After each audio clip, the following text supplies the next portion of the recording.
ছেলে ঠকে যায়, এক মেয়ে ঠকে যায়, তখন দেখবেন মেয়ে দূরের কথা, মেয়ের জামাই পর্যন্ত এসে শ্বশুরের লাশ আটকায় দিয়ে বলবেন যে আমার হক আগে বোঝায় দাও, এরপরে শ্বশুরের লাশ কবরে নাও।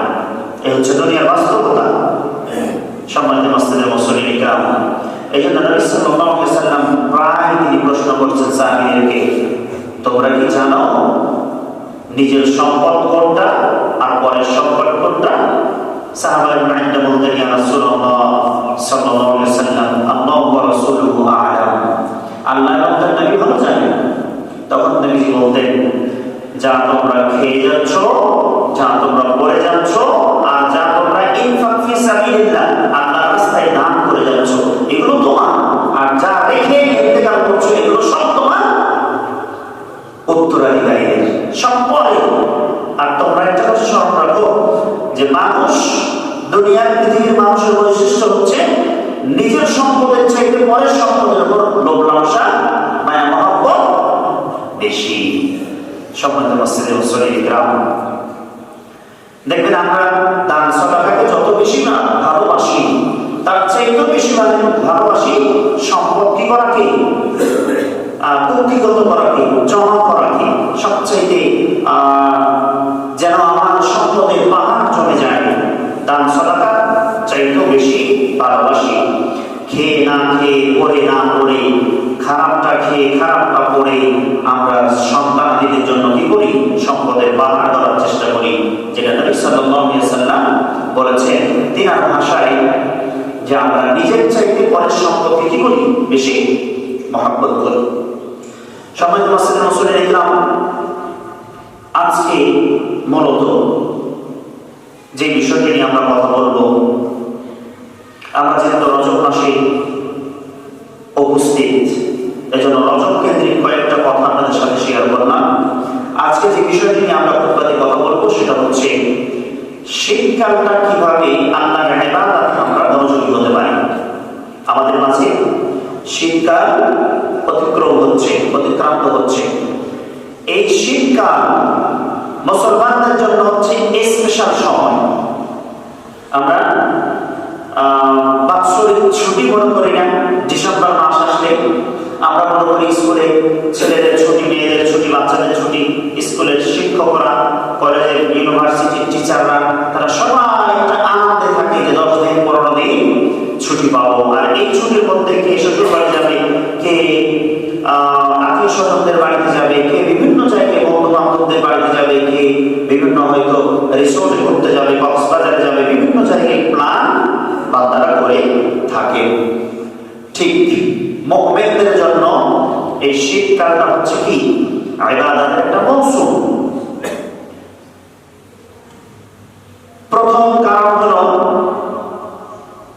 আল্লাহ রাব্বুল আলামিনের পয়গম্বর মুহাম্মদ সাল্লাল্লাহু আলাইহি ওয়াসাল্লাম বলেছেন, শীতকালে মুমিনরা আল্লাহর পরিচয় লাভে, সান্নিধ্য লাভে সুযোগটা বেশি পায়। মনে রাখবেন, এই পৃথিবীতে আল্লাহ রাব্বুল আলামিনের এত নিয়ামত, এত নিদর্শনা, এত কুদরতের লীলাখানা, যেটা আমরা চিন্তা ফিকির করতে লাগলে আমাদের সময়, আমাদের জীবন, যৌবন, হায়াত সব ফুরিয়ে যাবে, কিন্তু আল্লাহ নিয়ামত নিয়ে আমরা গবেষণা করে শেষ করতে পারবো না। এজন্য আল্লাহ রাব্বুল আলামিনের পরিচয় খুঁজে পাওয়া যায় শীত আসলে। একটু বিবেকটা খাটায় দেখেন তো,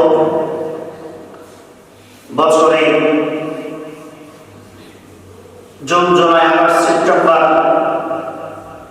সে মাসও মাস, সে দিনও দিন, সে রাতও রাত, সে বছরও বছর। আবার এখন এসে নভেম্বর, ডিসেম্বর, জানুয়ারি, এটাও সেই বছরেরই দিন, মাস, রাত, সকাল, সন্ধ্যা একই।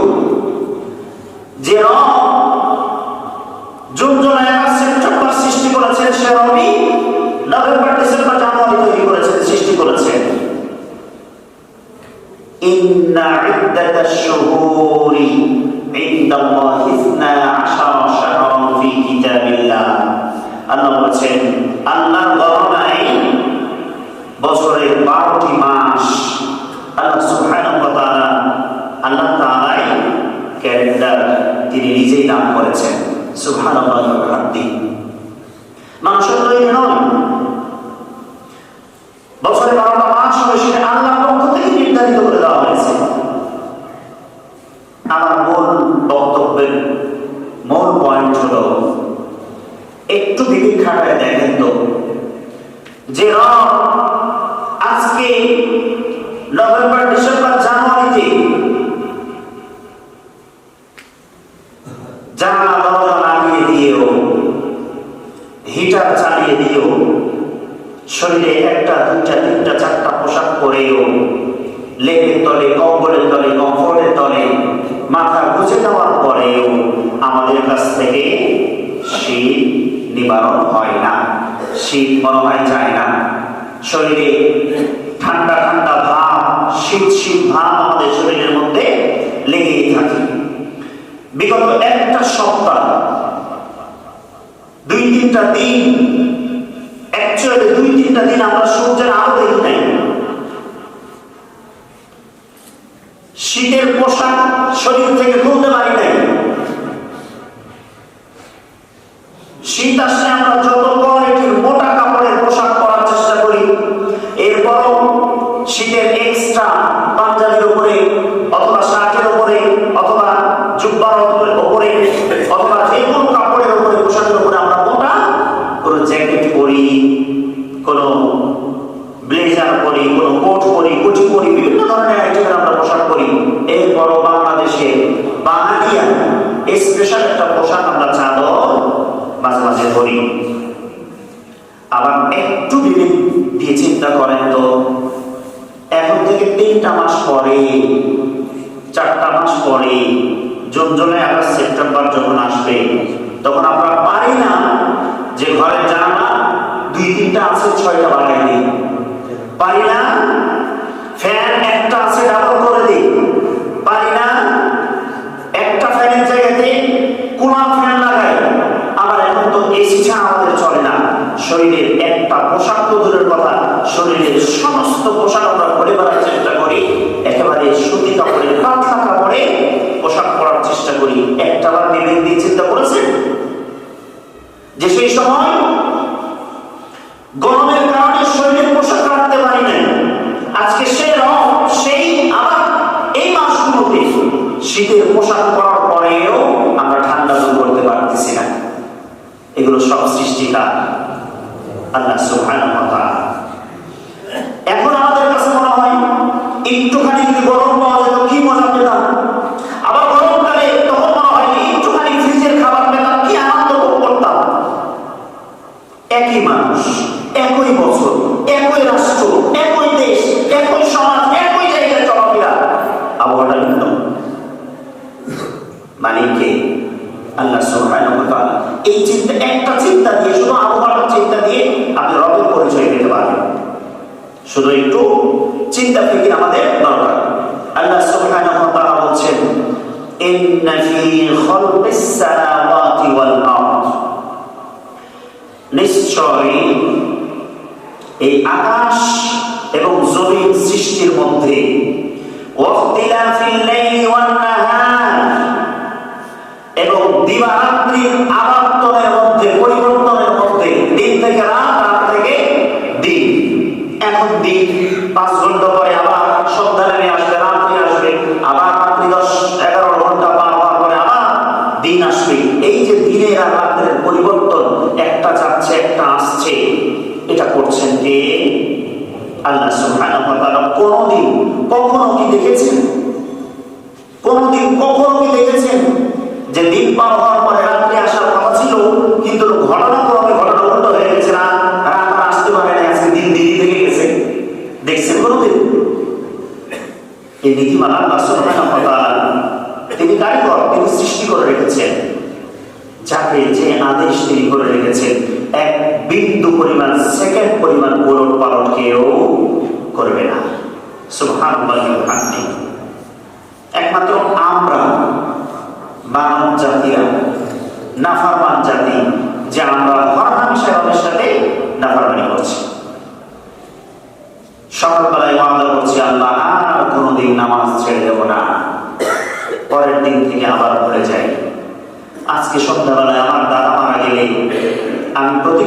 হই, ওয়াদাবদ্ধ হই, আর কোনোদিন নামাজ ছেড়ে দেব না। আমার বাবা মারা গেলে, আমার আত্মীয় স্বজন মারা গেলে কতবার প্রতিজ্ঞা করি, কিন্তু আবার 2-4 দিন পরে আমরা ভুলে যাই। এটা হচ্ছে শয়তানের একটা কি আদর্শ, ইবলিসের আদর্শ। মিস্টার ইবলিস প্রতিদিন অন্যায় অপরাধ করতে করতে করতে সন্ধ্যা পর্যন্ত সময় পার হয়। রাত্রিবেলায় তখন সে ওয়াদাবদ্ধ হয়, আল্লাহ আগামীকাল সকাল থেকে ভালো হয়ে যাবো। পরের সকাল থেকে আবার সে কি করে, অন্যায় আর অপরাধ আর জুলুম করতে থাকে, মানুষকে খারাপ কাজের দিকে ধাবিত করতে থাকে। এটা কেমন পর্যন্ত সে করতে থাকবে। এখন আমার আচরণ, আপনার আচরণ, সমাজের মানুষের আচরণ যদি এরকমটা হয়, তাহলে শয়তান আর আমাদের পার্থক্য কি থাকবে? কোনো পার্থক্য নাই। আল্লাহ বলছেন, ইন্না ফি খালকিস সামাওয়াতি ওয়াল আরদ ওয়া ইখতিলাফিল লাইলি ওয়ান নাহার, আকাশ এবং জমির সৃষ্টির মধ্যে, আকাশ এবং জমির সৃষ্টির মধ্যে, দিবারাত্রির আবর্তনের মধ্যে, পরিবর্তনের মধ্যে লাআয়াতিন লিউলিল আলবাব, জ্ঞানীদের জন্য, বিবেকমান যাদের বিবেক আছে, যারা নিজেদেরকে বিবেকমান বুদ্ধিমান ভাবে, তাদের জন্য কি হয়েছে? নিদর্শন রয়েছে, উদাহরণ রয়েছে। এখন বলেন দেখি, বিবেক ছাড়া কি আছে?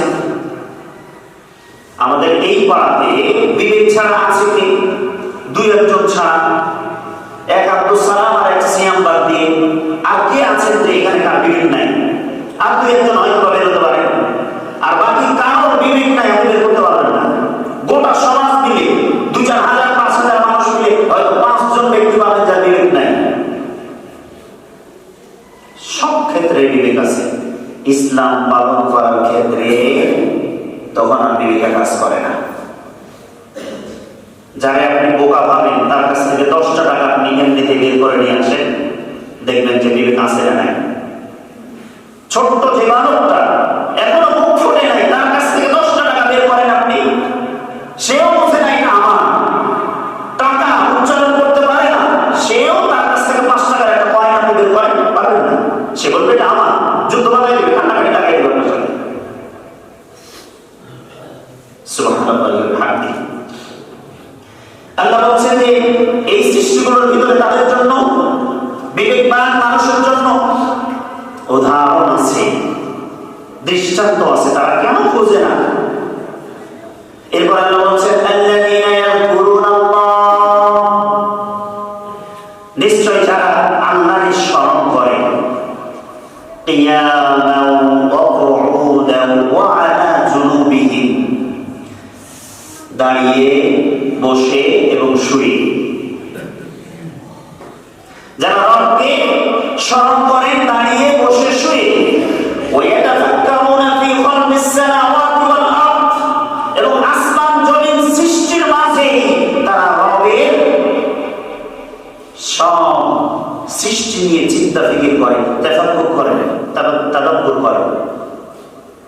এই চিন্তা ফিকির যারা করবেন, আল্লাহ রাব্বুল আলামিন বলছেন, এরপরে তারা বলে, রব্বানা মা খালাকতা হাযা বাতিলান, ও রব, আপনি এই সব কিছু এমনিতেই অনর্থক সৃষ্টি করেন নাই, প্রত্যেকটা সৃষ্টির মাঝে কিছু না কিছু কারণ আছে, কোনো কিছু অনর্থক সৃষ্টি করেন নাই।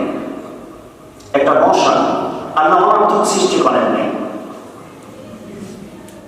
দেখবেন কৃষি জমিতে, ক্ষেত খামারে ছোট ছোট ছোট ছোট হাজার হাজার পোকা, কীট পোকা অনেকগুলো চলে বেড়ায়।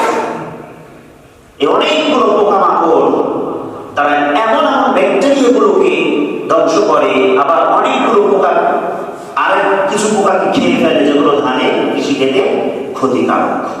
তারা এগুলো খেয়ে আপনার কৃষি ক্ষেত্রে কি করে? উপকার করে। আল্লাহর সৃষ্টি, সুবহানাল্লাহ। আল্লাহ বলছেন, তারা বলে, রব্বানা মা খালাকতা হাযা বাতিলান, হে আমাদের রব, আপনি কোনো কিছু অনর্থক সৃষ্টি করেন নাই, এমনিতেই কোনো কিছু সৃষ্টি আপনি করেন নাই। সুবহানাকা, আপনি মহান, পবিত্র, আপনার পবিত্রতা ঘোষণা করছি।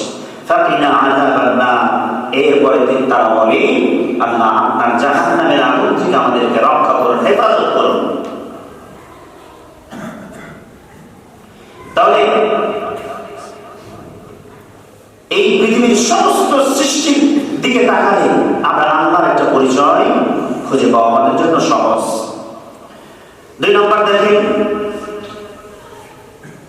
শীতের মৌসুমটা হচ্ছে জাহান্নাম থেকে আশ্রয় পাওয়ার জন্য, জাহান্নাম থেকে মুক্তি পাওয়ার জন্য একটা স্পেশাল মৌসুম। সমাজে মসজিদে মুসল্লিরা আপনারা জানেন, এই যে বিগত একটা সপ্তাহ প্রচন্ড শীত, ঠান্ডা, কুয়াশা গেল, আমরা এখনো দেখেছি বাফের থেকে ফেরার পথে 10 ধাপ পর্যন্ত দেখা যায়, 10 ধাপের পরে গাড়ি গ্লাস দিয়ে আর কিছু দেখা যায় না। যেখানে গাড়ির স্পিড 80 থেকে 90 পর্যন্ত যাওয়া যায় প্রতি ঘন্টায়, সেখানে আমরা 10 থেকে 20 কিলোমিটার বেগে গাড়ি চালিয়ে আসতে হয়েছে। এই যে প্রচন্ড কুয়াশা, প্রচন্ড ঠান্ডা, অসহনীয়, শিশুদের জন্য কষ্টকর, বৃদ্ধদের জন্য কষ্টকর, এটা কি আমাদের জন্য কোনো উপকার? বলেন, আমাদের জন্য কোনো উপকার? উপকার নয়, এটা একটা জাহান্নামের অংশ, এটা একটা জাহান্নামের অংশ। নবী সাল্লাল্লাহু আলাইহি ওয়াসাল্লাম বলেছেন, ইশতাকাতিন নারু ইলা রাব্বিহা, আল্লাহর জাহান্নাম রব্বে কারীমের কাছে, তার রবের কাছে অভিযোগ করলো, আল্লাহ আকালা বা'দি বা'দান, আমার এক অংশ আর এক অংশকে মনে হচ্ছে গ্রাস করছে, গিলে ফেলছে, আমার সহ্য হচ্ছে না। এক অংশ আর এক অংশকে কি করছে? মনে হচ্ছে খেয়ে ফেলবে। এত প্রখর গরম, প্রচন্ড। এরপরে রব্বুল আলামিন তাকে অনুমতি দিলেন, ফাআযিনা লাহা বিনাফসাইন, বছরের 2টি নিঃশ্বাস ছাড়ার জন্য। নাফাসিন ফিশ শিতা ওয়া নাফাসিন ফিস সাইফ, একটা হচ্ছে শীতকালে নিঃশ্বাস ছাড়বে, আর একটা গ্রীষ্মকালে, গরমকালে নিঃশ্বাস ছাড়বে। নবী সাল্লাল্লাহু আলাইহি ওয়াসাল্লাম বলছেন, فأشد ما تجدون من الحر وأشد ما تجدون من الزمهرير, তোমরা প্রচন্ড গরমের সময়, গ্রীষ্মকালীন সময় যখন প্রচন্ড তাপমাত্রা দেখো, গরম দেখো, যখন অসহ্য মনে হয়, অসহনীয় মাত্রায় চলে যায়, প্রচন্ড তাপ দাহ চলে, তখন বুঝে নিবে এটা একটা জাহান্নামের অংশ। আবার যখন প্রচন্ড শীত, প্রচন্ড ঠান্ডা, অসহনীয় মাত্রায় চলে যাচ্ছে, তখনও বুঝবে এটাও একটা জাহান্নামের কি অংশ। মানে এই সময়ও জাহান্নাম ঠান্ডার কারণে একটা নিঃশ্বাস ছাড়ে, এবং গ্রীষ্মকালে গরমের কারণে একটা নিঃশ্বাস ছাড়ে। 2 সময়টা জাহান্নাম, 2টি অংশ, 2টি পার্ট। এই হাদিস থেকে প্রমাণ, দলিল দিতে পারেন যে জাহান্নামে শুধু গরম দিয়ে, আগুন দিয়ে জ্বালিয়ে পুড়িয়ে শুধু বান্দাদেরকে মানে শাস্তি দেওয়া হবে তা কিন্তু না। ঠান্ডা দিয়েও মানুষকে কি দেওয়া হবে? শাস্তি দেওয়া হবে। সম্মানিত মুসলিম ইকরাম, দেখেন রাসূল করিম সাল্লাল্লাহু আলাইহি ওয়াসাল্লাম সাহাবায়ে-কেরামদেরকে বলতেন, তোমরা অন্তত পক্ষে 24 ঘন্টায় জাহান্নাম থেকে 3 বার অথবা 7 বার আল্লাহর কাছে পানাহ চাও, মুক্তি চাও। 3 বার অথবা 7 বার। কারণ হাদিসে পাকে এসেছে, কোন আল্লাহর বান্দা বান্দি দিবারাত্রি 24 ঘন্টায় যদি জাহান্নাম থেকে 3 বার অথবা 7 বার জাহান্নাম থেকে পানাহ চাই, মুক্তি চাই, আল্লাহ রাব্বুল আলামিনের ওই বান্দার জন্য আল্লাহ জাহান্নাম দাঁড়িয়ে যায় আল্লাহর কাছে। দাঁড়িয়ে গিয়ে বলেন, আল্লাহ তোমার এই বান্দা বান্দি তো আমারে কোনোদিন দেখে নাই, আমার মধ্যে কি আছে, কি যন্ত্রণা, কি শাস্তি, কি কঠিন, এটা সে দেখে নাই, তোমার কাছে আমার কাছ থেকে মুক্তি চাচ্ছে, আল্লাহ তুমি তাকে মুক্তি করে দাও। আল্লাহ সুবহানাহু ওয়া তাআলা ওই বান্দারে জাহান্নাম থেকে মুক্তি করে দিবেন। সুবহানাল্লাহি ওয়া বিহামদিহি। সেম কথা জান্নাতের ক্ষেত্রে। কোন আল্লাহর বান্দা বান্দি যদি দিবারাত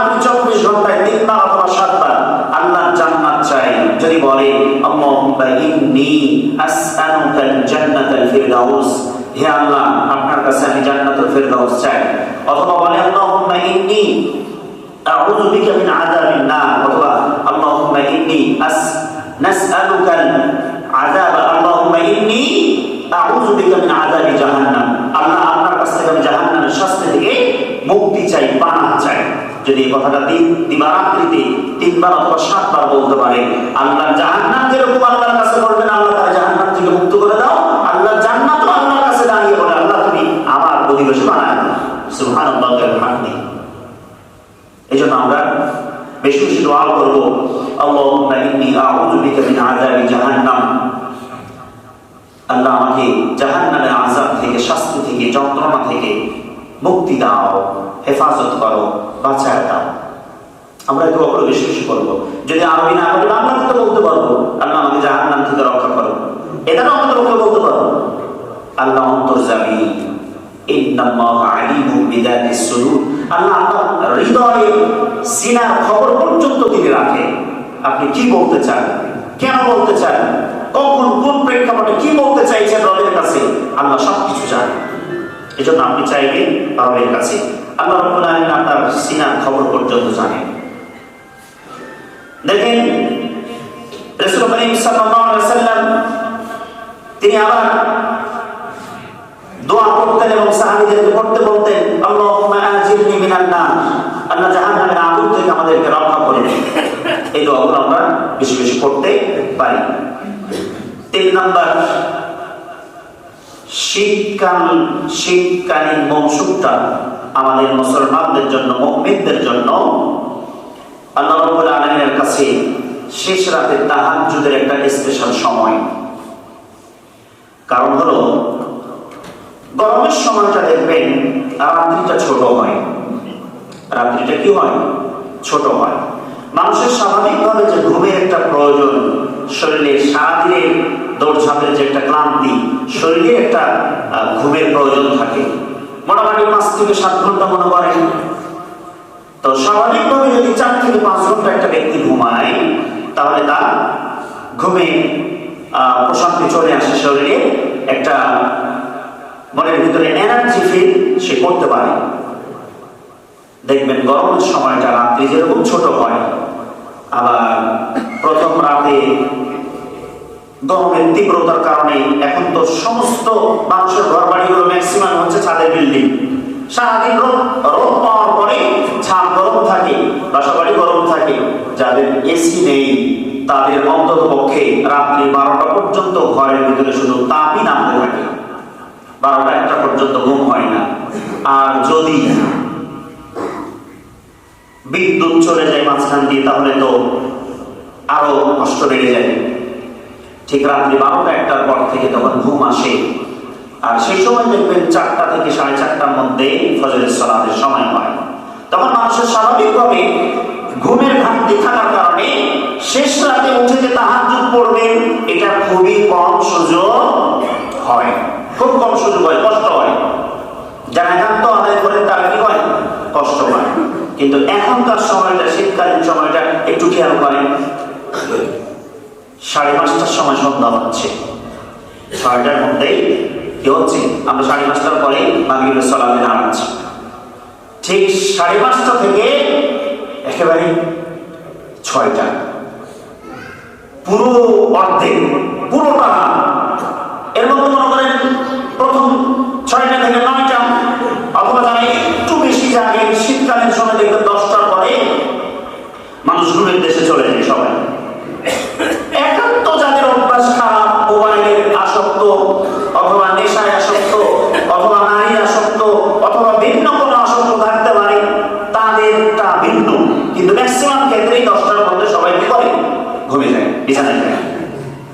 স্বাভাবিকভাবে আপনি চিন্তা করবেন, 10টায় যদি আপনি বিছানায় যেতে পারেন, 10টা থেকে 12টা, 2 ঘন্টা, 12টা থেকে 4টা, 6 ঘন্টা ঘুম হওয়ার পরে অটোমেটিকলি যারা 40-এর উপরে বয়স আছে দেখবেন 4টার পরে ঘুম থাকার কথা না, অটোমেটিকলি ঘুম ভেঙে যাওয়ার কথা।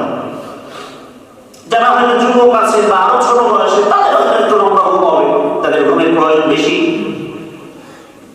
বৃদ্ধ বয়সে যারা চলে গেছেন, 40 ক্রস করেছেন, তাদের দেখবেন 4টার পরে কথা না।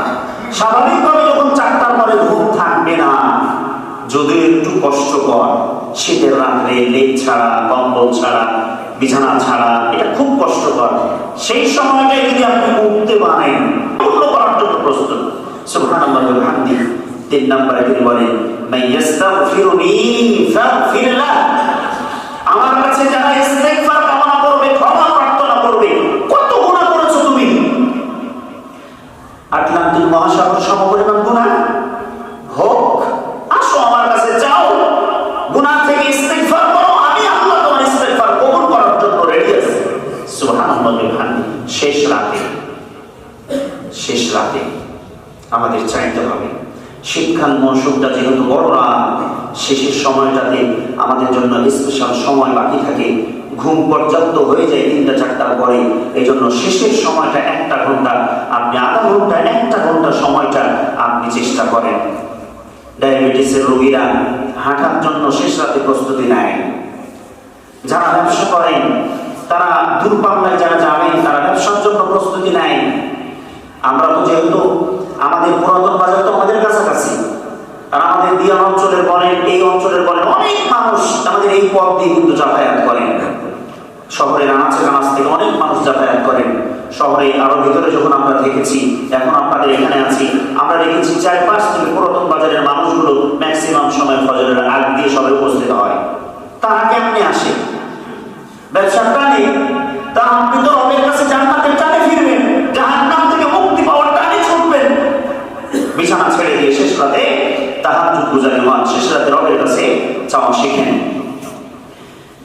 আল্লাহ রাব্বুল আলামিন বলেন, কানু কালিলান মিনাল লাইল মা ইয়াহজাউন।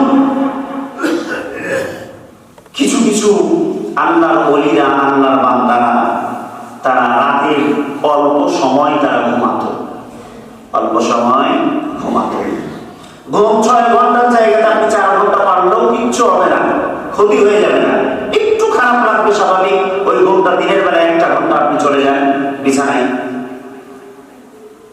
মনে রাখবেন, মনে পড়লো, ফজরের নামাজের পরে লম্বা সময় ঘুমানো, ফজরের পরে ঘুমে যাওয়াটা মুসলমানদের জন্য ঐতিহ্য নয়, এটা ভালো ঘুম নয়। ফজরের পরে কাজে লেগে যাওয়াটা খুব জরুরি। রাসূলুল্লাহ সাল্লাল্লাহু আলাইহি ওয়াসাল্লাম বলেছেন, যারা ফজরের সালাত জামাতের সাথে আদায় করার পরে কাজে মনোনিবেশন করবেন, কাজে নিয়োজিত হয়ে যাবেন, তাদের কাজের সবচাইতে বারাকা বেশি হবে। সুবহানাল্লাহি ওয়া বিহামদিহি। আপনি একটু স্বাভাবিকভাবে চিন্তা করবেন, এখন যে দিনটা অনেক ছোট দিন, ফজরের পর যদি আপনি ঘুম এসে যান, 8টা পর্যন্ত আপনার ঘুম ভাঙবে না। 8টার পর থেকে কাজে বের হতে, রেডি হতে, প্রস্তুত হতে আরো 1 ঘন্টা চলে যাবে, খাবার দাবার শেষ করতে। 9টার পরে আপনি যদি যান, 12টা পর্যন্ত, 12:30টা পর্যন্ত কর্মসংস্থানে কি কাজ করবেন? 3 ঘন্টা। আর যদি আপনি ওই জায়গাতে একদিন, মনে করেন আপনি কৃষি কাজ করেন, অথবা ব্যবসা করেন, অথবা কিছু জমিতে কাজ কাম করবেন, একটা দিন আপনি ফজরের নামাজ পড়ে বেরিয়ে যান, দেখবেন সেই দিন এত পরিমাণ কাজ আপনার হবে, মনে হবে যে আমি 2-3 দিনের সমান কাজ করে ফেলেছি। যারা করেন তাদের বাস্তবতা একটু দেখেন। দুপুরের পরে তো আপনি, দুপুর হলে তো সময় নাই আমাদের হাতে। দুপুরের পরে নামাজ, জোহরের নামাজ বলেন, জুমার নামাজ বলেন, শেষ করে বাড়িতে যেতে যেতেই আমাদের আসরের আজান হয়ে যাবে। আসরের নামাজ পড়ে এই মনে হয় একটু পড়ে গিয়ে একটা চা খাবেন, কারোর সাথে একটু আড্ডা দিবেন, দেখবেন মাগরিব হয়ে গেছে। এরকম হয় না? কিন্তু যখন ফজর পর থেকে টানা আপনি কাজে যাবেন, আমাদের দেশে তো নিয়ম সব মনে করেন উল্টোপাল্টা। দেশের যারা কর্মসংস্থানে যায়, যারা কামলা কাটেন, যারা অফিস আদালত করেন, ফজরের নামাজ পড়ে যদি অফিস করে দিত, 12টা পর্যন্ত অফিস, 12টা থেকে সন্ধ্যা পর্যন্ত ফ্রি। সন্ধ্যা পর্যন্ত সে বাসা বাড়িতে থাকবে, পরিবারের সময় দিবে, বাচ্চা কাচ্চা মানুষ করবে, আরো বেশি বেটার হতো। এটা আমার চেতনা, আমার চিন্তা অনুযায়ী তো সব চলবে না। এই জন্য ফজরের পরে ঘুমানো থেকে আমরা যেন বেঁচে থাকার চেষ্টা করি। আল্লাহ সুবহানাহু ওয়া তাআলা